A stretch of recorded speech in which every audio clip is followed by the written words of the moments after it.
नमस्कार दोस्तों, आपके अपने ऑनलाइन प्लेटफॉर्म में आपका एक बार फिर से स्वागत है। तो अपनी जो सीरीज़ थी उसकी आज क्लास नंबर 12 है। ठीक है,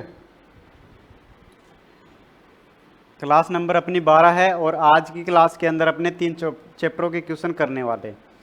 ये पहला चैप्टर रहने वाला अपने मशीनों की स्थापना और अनुरक्षण। ठीक है, दूसरा चैप्टर है अपना स्प्रिंग और तीसरा चैप्टर रहने वाला है ब्रोंज एवं ब्रोंचिंग मशीनें। इन तीनों चैप्टरों के क्वेश्चन अपने करने वाले हैं। इन तीनों चैप्टरों के बाद में अपने जो क्वेश्चन है वो कंप्लीट हो जाते हैं, यानी कि अपने एमसीक्यूज की क्लास आज लास्ट है। ठीक है, उसके बाद में हम टेस्ट सीरीज स्टार्ट करेंगे। तो चलिए हम स्टार्ट करते हैं। सबसे पहला अपना क्वेश्चन है, रखरखाव प्रतीक की फ्रीक्वेंसी क्या है। इस प्रतीक का मतलब क्या है। ठीक है, ये सिंबल दर्शाया गया है, इसका क्या मतलब है ये अपने को बताना है। तो यहाँ पे अपने देखेंगे इसका जो अर्थ है वो क्या होगा, साप्ताहिक। ठीक है, यानी साप्ताहिक रूप से कोई चीज़ का इंस्पेक्शन करना है तो उसके लिए सिंबल आता है। ठीक है ना। रोज़ के लिए क्या आता है, रोज़ के लिए ऐसे सर्कल होता है, महीने के लिए स्क्वायर बना हुआ होता है। ठीक है, इस प्रकार से। तो ये किसका सिंबल है, ये सिंबल है साप्ताहिक। ठीक है, तो यहाँ पे अपना बी ऑप्शन राइट हो जाएगा। अगला क्वेश्चन देखते हैं अपन, रखरखाव प्रतीक की फ्रीक्वेंसी क्या है। देखो यहाँ पे राउंड दे रखा है, अभी बताया था राउंड चिन्ह किसके लिए है, राउंड चिन्ह के लिए किसके लिए है, डेली के लिए, रोज के लिए। ठीक है, प्रतिदिन। और साप्ताहिक के लिए त्रिभुज हो जाएगा और महीने के लिए स्क्वायर हो जाएगा। अगला क्वेश्चन है, नई मशीनों को स्वीकृत परीक्षणों के दौरान में निरीक्षण में किस उपकरण का उपयोग किया जाता है। यानी कि क्या कर रहे हैं, नई मशीन आई है। ठीक है, उसका क्या करना है, निरीक्षण करना है। ठीक है, उसको स्वीकृत करना है तो उसके लिए उसका निरीक्षण करना पड़ेगा अपने को। ठीक है ना, उसकी जांच करनी पड़ेगी। तो उसके अंदर हम किस उपकरण का यूज करेंगे। ठीक है, नई मशीन है या फिर कोई मशीन पुरानी है उसको रिपेयर किया गया है। ठीक है, उसके बाद में उसका परीक्षण करते हैं तो किस उपकरण का यूज करते हैं, ये यहाँ पे पूछ रखा है। तो देखो स्टील रूल तो से तो हम करेंगे नहीं, ये तो नॉर्मल चीज़ होगी। स्टील रूल जिसके द्वारा तो हम क्या करते हैं, किसी कार्यखंड को मापने का काम करते हैं। प्लम बॉब ये क्या हो गया, ये देखो मिस्त्री यूज करता है इसको। ठीक है, जो राजमिस्त्री होता है वो इसको यूज करता है। उसके बाद में ट्राई स्क्वायर है। ठीक है, ट्राई स्क्वायर के द्वारा हम क्या करते हैं, 90 डिग्री का एंगल चेक करते हैं और जॉब की समतलता की जांच करते हैं। लास्ट में है टेस्ट मैंड्रिल। ठीक है, तो टेस्ट मैंड्रिल का यूज हम किसके लिए करते हैं भाई, मशीनों का निरीक्षण करने के लिए करते हैं। ठीक है, तो यहाँ पे अपना डी ऑप्शन सही हो जाएगा।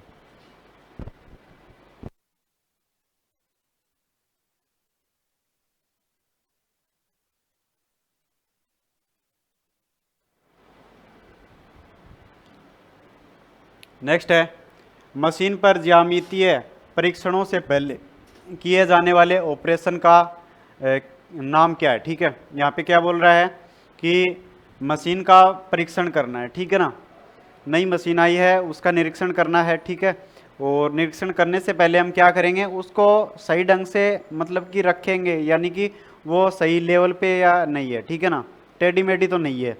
तो देखो यहाँ पे ऑप्शन है इरेक्टिंग, निरीक्षण, लेवलिंग और ग्राउंडिंग। तो सबसे पहले उसका लेवल सही है या नहीं है ये अपने चेक करेंगे। ठीक है ना, तो वो टेढ़ी मेढ़ी तो नहीं रखी हुई है।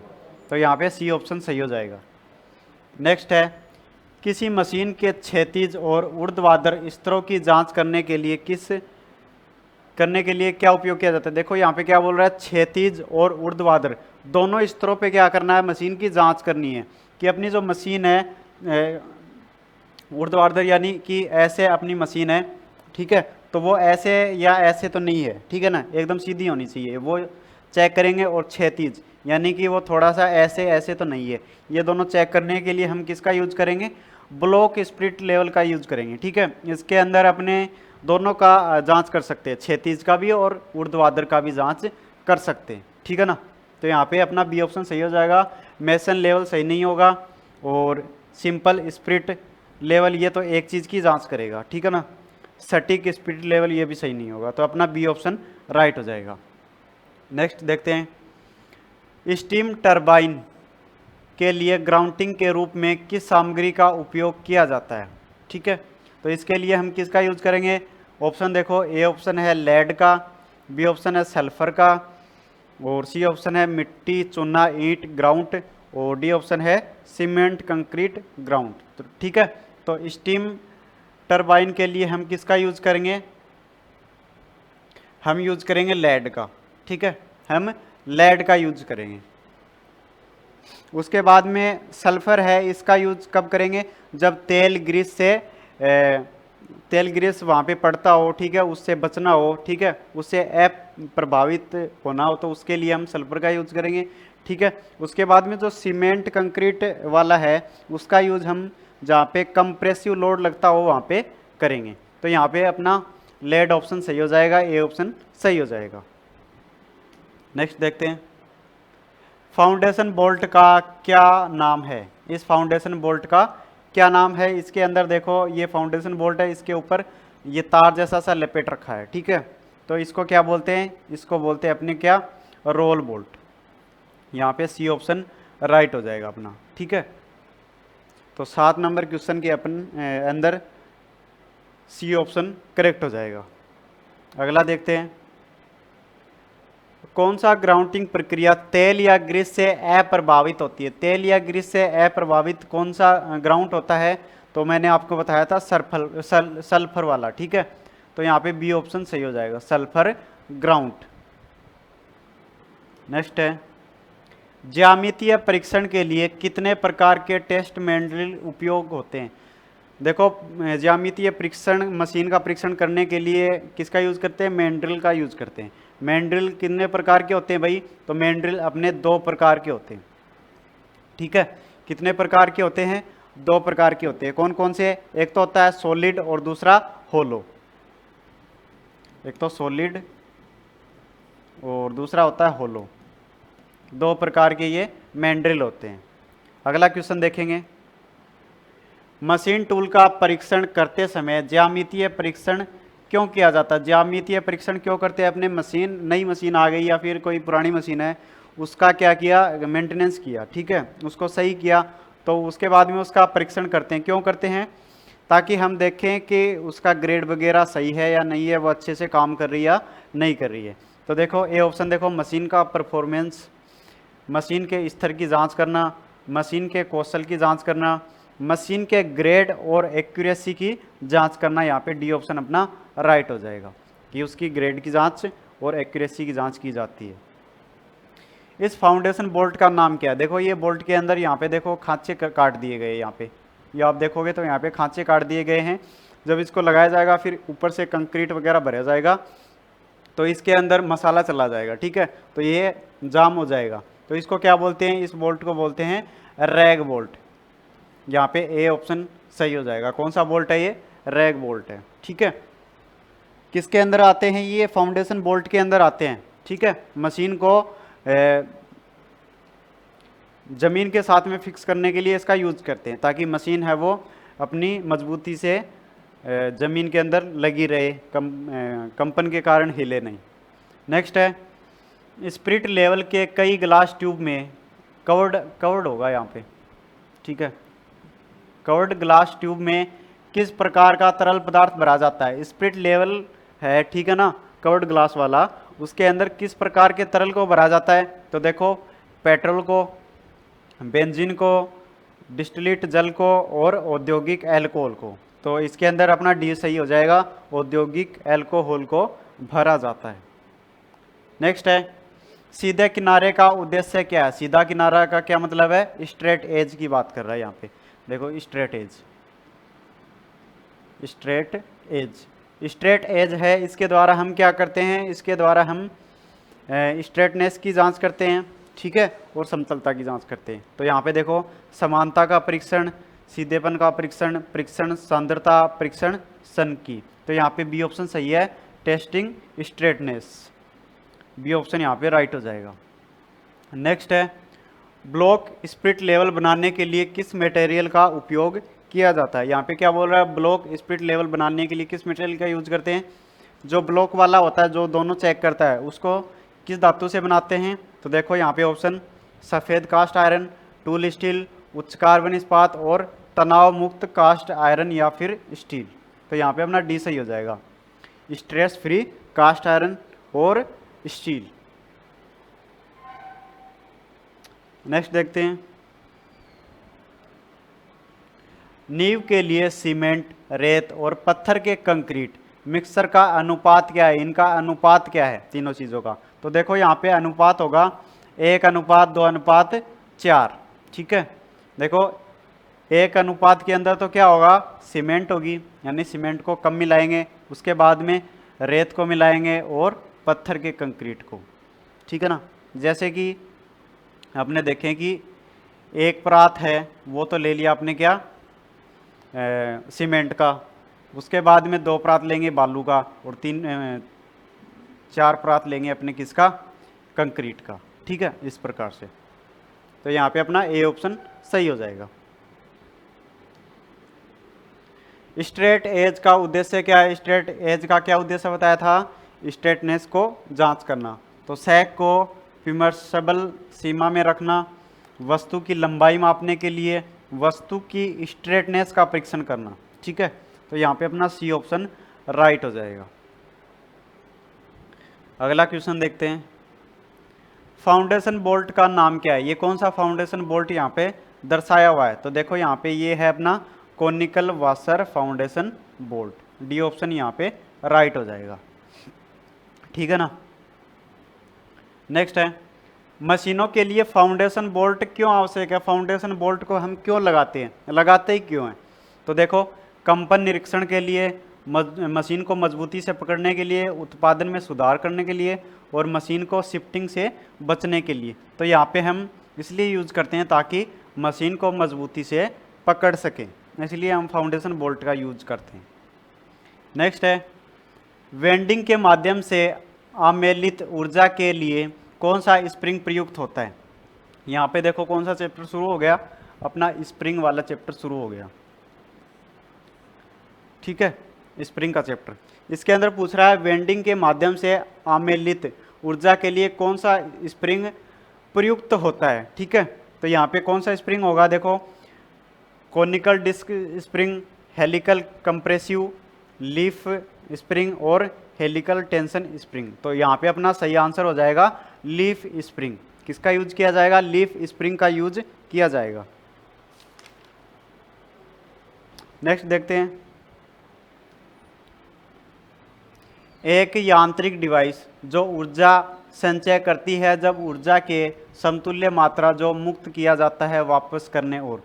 तो इसके अंदर देखो ब्लाइंड, रिवेट, कीवे, स्प्रिंग और हथौड़ा। तो इसके अंदर क्या सही हो जाएगा, स्प्रिंग सही हो जाएगा, सी ऑप्शन अपना राइट हो जाएगा।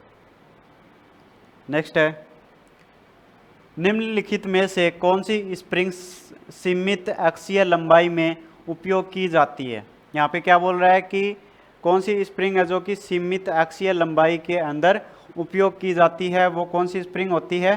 तो देखो open end helical compression spring, close end helical compressive spring, A व बी इनमें से कोई नहीं। तो यहाँ पे अपना राइट आंसर हो जाएगा close end helical compressive compression spring. ठीक है, तो यहाँ पे अपना बी ऑप्शन राइट हो जाएगा।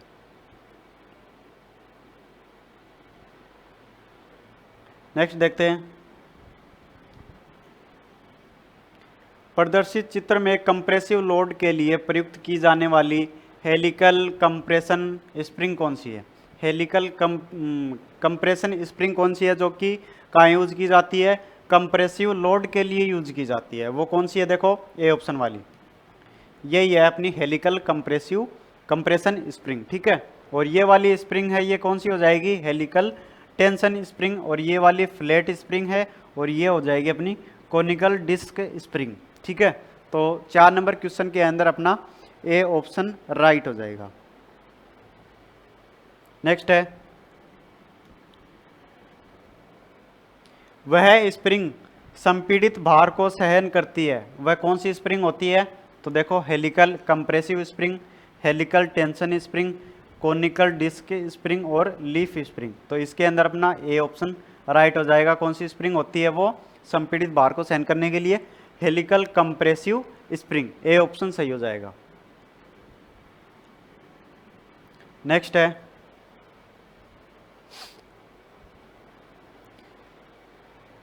साइकिल सीट के केस में झटके सहने के लिए निम्नलिखित में से किस स्प्रिंग का उपयोग किया जाता है? साइकिल के सीट के अंदर केस में झटके को सहन करने के लिए हम किस प्रकार की स्प्रिंग का यूज करते हैं, ये यहाँ पे पूछ रखा है। ठीक है, तो यहाँ पे देखो wires spring, compression spring, torque spring और टेंशन स्प्रिंग। तो हम यूज करते हैं कंप्रेशन स्प्रिंग का। ठीक है, बी ऑप्शन राइट हो जाएगा। अगला क्वेश्चन देखते हैं। निम्नलिखित में से कौन सी स्प्रिंग अंतिम भारण के बेहतर वितरण की व्यवस्था प्रदान करती है? वो कौन सी स्प्रिंग होती है? Open end helical compressive spring और close end helical compression spring. तो यहाँ पे अपना राइट आंसर हो जाएगा close end helical compression spring, B option अपना राइट हो जाएगा। नेक्स्ट है, इनमें से बताना है कि स्प्रिंग हेलिकल कंप्रेसिव प्रकार का है। ठीक है, हेलिकल कंप्रेसिव स्प्रिंग कौन सी है इसके अंदर? तो ए ऑप्शन अपना राइट हो जाएगा, यही है अपनी हेलिकल कंप्रेसिव स्प्रिंग। नेक्स्ट ये अपना चैप्टर शुरू हो जाता है ब्रोंच एवं ब्रोंचिंग मशीनें। ठीक है, तो इसके अंदर पहला क्वेश्चन है, ऐसी मशीनिंग प्रक्रिया जिसमें रफिंग व फिनिशिंग दोनों क्रियाएं एक ही पास में की जाती हैं, वो कौन सी क्रिया के अंदर करते हैं अपने? तो देखो मिलिंग, ब्रोंचिंग, शेपिंग और टर्निंग। तो इसके अंदर बी ऑप्शन सही हो जाएगा। ठीक है, ब्रोंच मशीन के द्वारा जो ऑपरेशन किया जाता है उसको ब्रोंचिंग कहते हैं। नेक्स्ट है, पुश टाइप ब्रोंचिंग टूल की लंबाई फिनिशिंग टीथ के व्यास से कितना गुना नहीं होना चाहिए? तो देखो यहाँ पे 5, 10, 20 और 25। तो यहाँ पे डी ऑप्शन अपना राइट हो जाएगा, 25 गुना। नेक्स्ट है, चित्र में प्रदर्शित ब्रोंचिंग क्रियाओं में किसमें की वे नोचिंग द्वारा चाबी मार्ग खांचा बनाया गया है? यहाँ पे 4 ऑप्शन दिए गए हैं, इसके अंदर पूछ रखा है कि किसके अंदर चाबी मार्ग बनाया गया है। ठीक है, तो यहाँ पे अपने देखेंगे तो यहाँ पे बी ऑप्शन जो है इसके अंदर चाबी मार्ग बनाया गया है। चाबी मार्ग कैसा होता है? ये अपनी देखो शाफ्ट है, शाफ्ट के ऊपर क्या लगाया गया है? हब या फिर पुल्ली लगाया गया है। ठीक है, अब ये शाफ्ट है, इसके ऊपर ये मूव करेगा, घूमेगा, तो ये स्लिप होने से रोकने के लिए हम क्या करते हैं, यहाँ पे एक की को लगा दिया जाता है। यहाँ पे खांचा कटा होता है जिसके अंदर की को लगा दिया जाता है। ठीक है, की यानी कुंजी, की को लगा दिया जाता, तब क्या करती है ये इसके ऊपर स्लिप नहीं करती है। ठीक है ना, तो वही काम इसके अंदर किया गया है। यहाँ पे की वे काटा जा रहा है, फिर इसके अंदर की फिट किया जाएगा। ठीक है, तो यहाँ पे देखो चाबी मार्ग पूछ रहा है, चाबी मार्ग। ठीक है, की वे, की वे के अंदर हम की को लगाते हैं, तो यहाँ पे क्या काम हो रहा है? चाबी मार्ग बनाने का काम हो रहा है, तो बी ऑप्शन सही हो जाएगा। नेक्स्ट है, चित्र में प्रदर्शित ब्रोंचिंग क्रियाओं में से किसमें छिद्र की ब्रोंचिंग की जा रही है? कौन सी प्रक्रिया के अंदर छिद्र की प्रक्रिया की जा रही है, यहाँ पे बताना है। ठीक है, तो यहाँ पे अपने देखेंगे तो यहाँ पे छिद्र की प्रक्रिया की जा रही है, ए ऑप्शन अपना सही हो जाएगा। नेक्स्ट है, नोचिंग टूल में कितने कटिंग जोन होते हैं? नोचिंग टूल के अंदर कितने कटिंग जोन होते हैं, यहाँ पे ये पूछ रखा है। तो कितने जोन होते हैं? देखो 1, 2, 3 या फिर 4। तो इसके अंदर कितने जोन होंगे? 3 होंगे। ठीक है, तो यहाँ पे अपना सी ऑप्शन करेक्ट हो जाएगा। तो अपने जो क्वेश्चन हैं सेकेंड ईयर के वो कंप्लीट हो जाते हैं यहाँ पे। ठीक है, आशा करते हैं आपको ये समझ में आए होंगे। ठीक है, और इसके बाद में हम टेस्ट सीरीज स्टार्ट करेंगे, आपको नेक्स्ट क्लास टेस्ट सीरीज की मिलेगी। ठीक है, तो आशा करते हैं ये आपको पसंद आई होगी। अगर पसंद आई तो इस वीडियो को लाइक करें, शेयर करें और चैनल को सब्सक्राइब करें। धन्यवाद।